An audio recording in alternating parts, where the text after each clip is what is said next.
I wanted to share with you today just a little bit about moving the way forward for your clients. This week, you're going to read some information about how to help your clients um, develop plans, goals for themselves to move forward.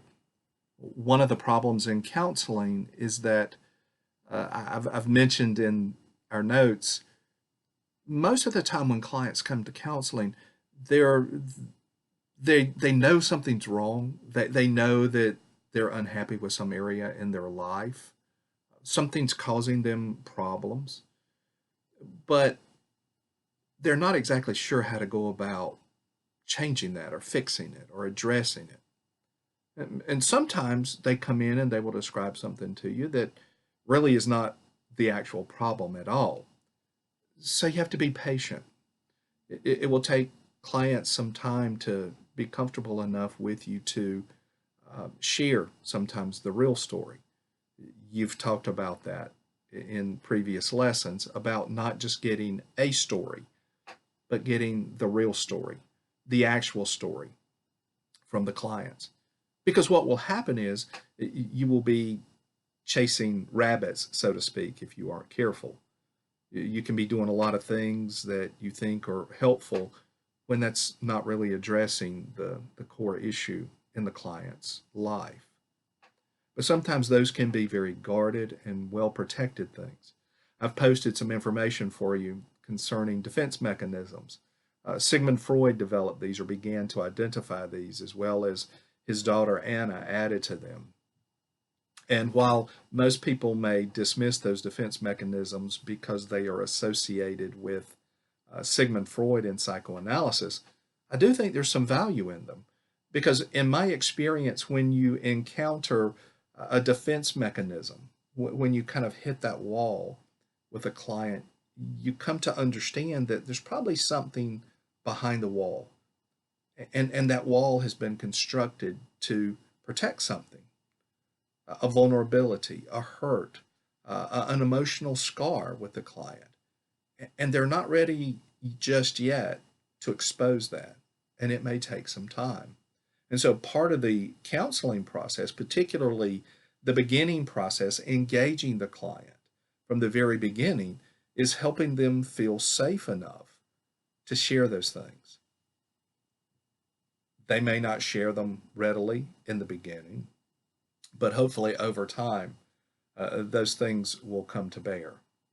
I know I've worked with clients before that I've seen them for a number of sessions, and we've gone along, and in my mind, I'm thinking that we're accomplishing something or we're addressing something that is important to the client, assisting them in some process of healing, only to find out that a bombshell is dropped in the counseling session that is the real issue, which causes us to kind of have to stop and regroup or revise our plan because things have come to light that are very different. So you have to be kind of prepared for that. That as you go along with your clients, you're going to hit those defense mechanisms. I asked you a question this week in our discussion is if you hit one of those defense mechanisms, what would you make of it? How would you deal with it?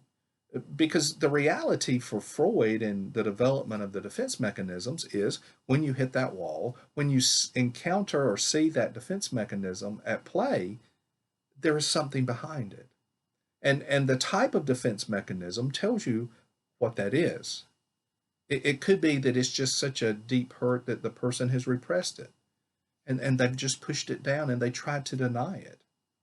It could be that rather than expressing what they really feel and what the real nature of their emotions are, people have learned to cover those up and to kind of falsify them. So what you actually see is a happy, fun-loving person when the reality underneath that is maybe they're hurting, but they've learned to put on a smile to cover it up. That's not unusual in counseling. So you'll see that. You also have to understand that as you go along, even though clients are saying, I need to change, I need to do something, I'm happy with some I'm unhappy with some area of my life. In order to make those changes, it is quite often very difficult. There's an old saying that nobody likes change. That saying is probably true in some respects. So, no matter what the client says about their desire to change and shift and move, the client is also probably going to be reticent to do some of those things. And so, even though they're telling you they want to change, they want to move forward, actually getting them to make that kind of distinctive, directive change can be difficult at times.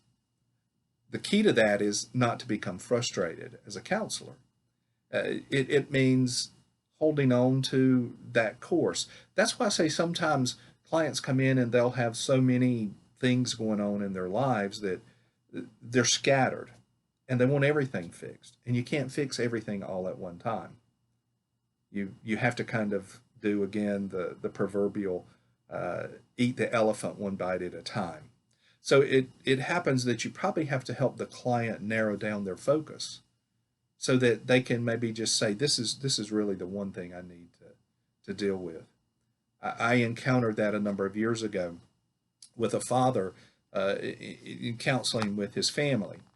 Um, the family was just very scattered, and when I would go in, the problem today would be a new problem for what it was the week before, and there was just a lot of spinning wheels, and it seemed like we never were able to get anywhere because we would work on something, and I think they were kind of following a goal and making some progress, and then a new problem would pop up, and that would be the next big thing. And so nothing was really being accomplished. And I asked the family to think about that in a family session.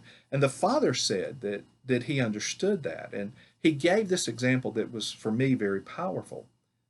This father was a auto repair mechanic or a auto body shop repair mechanic. And he said, quite often cars come in and they're wrecked all over.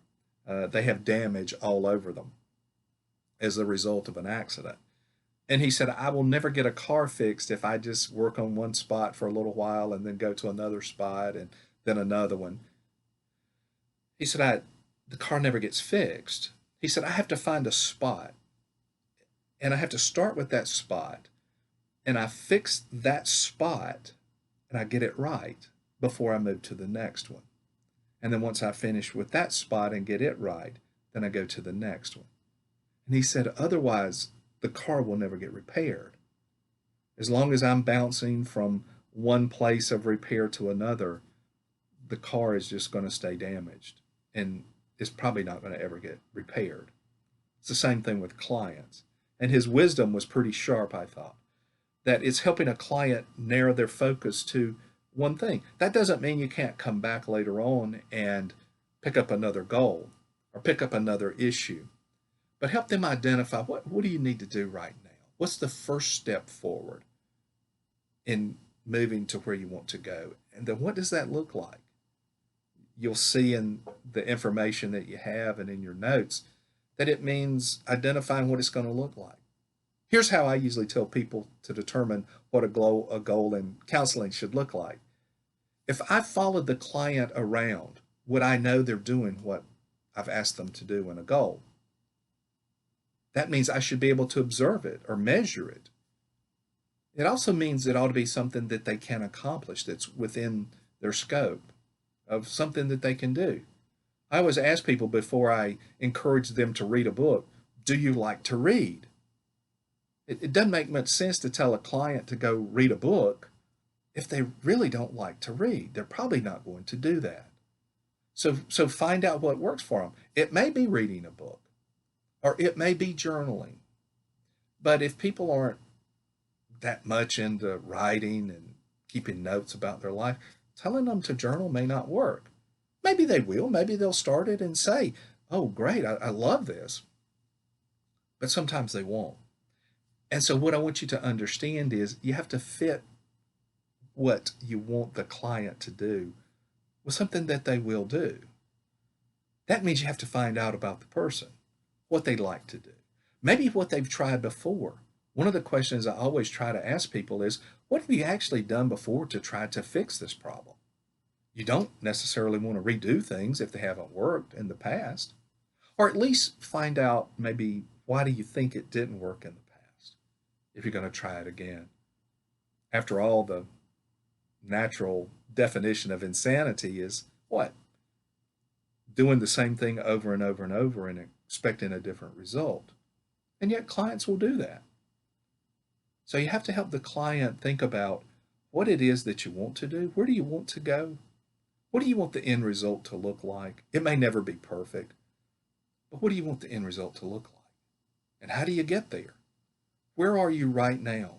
And what's the next step to help you get there? That will help your clients focus. And then you can help them pinpoint a goal or goals that will help them get there in measurable terms, achievable things that they can do. And ask them to say, how long do you think it will take you to do this? Let's try this for a couple of weeks. And maybe you don't even start with the whole goal in mind. For example, if you think somebody could exercise, exercise is a good antidote to depression. A lot of people encourage folks to exercise. I'm not a big exercise person. So if you tell me I need to be walking every day, I won't do it. So I'll fail in that goal. But if you say, I just want you to walk maybe a time or two this week, just walk around in the house or just get outside and walk around the building. That's a start for somebody who doesn't exercise. And then build up from there. Help them understand what they can do to achieve the goal and accomplish the goal. If you set the bar too high and they fail, they'll give up. So help your clients set the bar where they can get over it. And then you can raise it as you go along. But if you raise it too high and they fail, they're likely to drop out. So our job is to help them set their goals that are reasonable and achievable so that they can accomplish those goals and move forward. And it may take some time to do that, particularly when there's something behind the scenes that's hidden and they're guarding, and rightly so, because it's very tender, it's very troubling often, and it's very emotional. And they want to protect that.